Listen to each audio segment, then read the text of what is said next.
So this is a 2-point harness, and the reason why we call it a 2-point harness is because it has an anchor point or a contact point on the top, and also a contact point underneath that sits on the chest area. So you've got one on the back and then one that sits on the chest area of the dog. Now this is, I like this particular harness, and these are the ones that I supply to my students. So this is rough wear one. The reason why I like it is very easy to connect. So you just got 2 simple buckles that come up around the rib cage of the dog and clips onto the top of its back.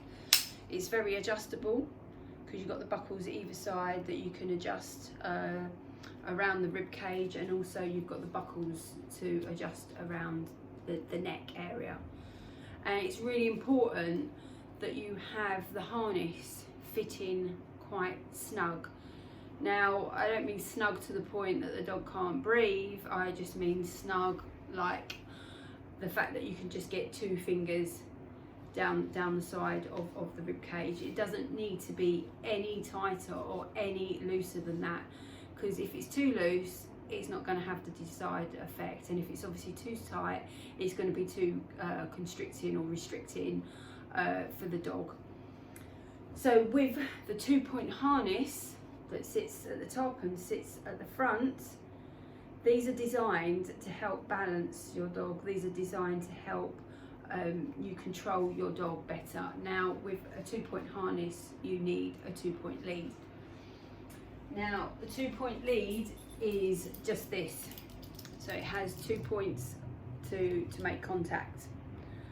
So you basically put 1 contact of the lead on the top and 1 contact on the front of the harness under the chin on the chest area.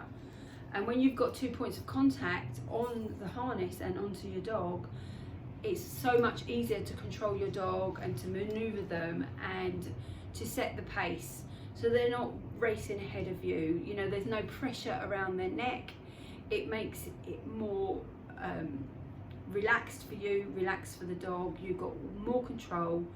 You can use the front as a brake to stop the dog from pulling you too much, and you can also use the back one also as a brake. So when you've got 2 of them together, you're using them in such a way that you can help steer your dog and control your dog in a better manner.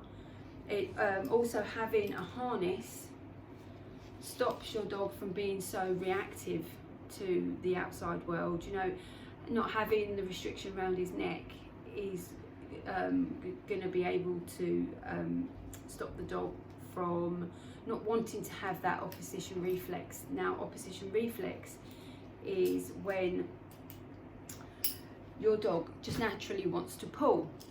So if you was to do a simple exercise of placing your fingers on your throat and just pushing, now if you're pushing your fingers into your throat, you're going to want to pull away from that, and that's exactly what the dog does. You know, it pulls away from that sensation rather than stopping and feeling that tightness around its throat. It's going to stop. No, it doesn't. It wants to pull away from it. So this is the reason why I like to use 2-point harnesses.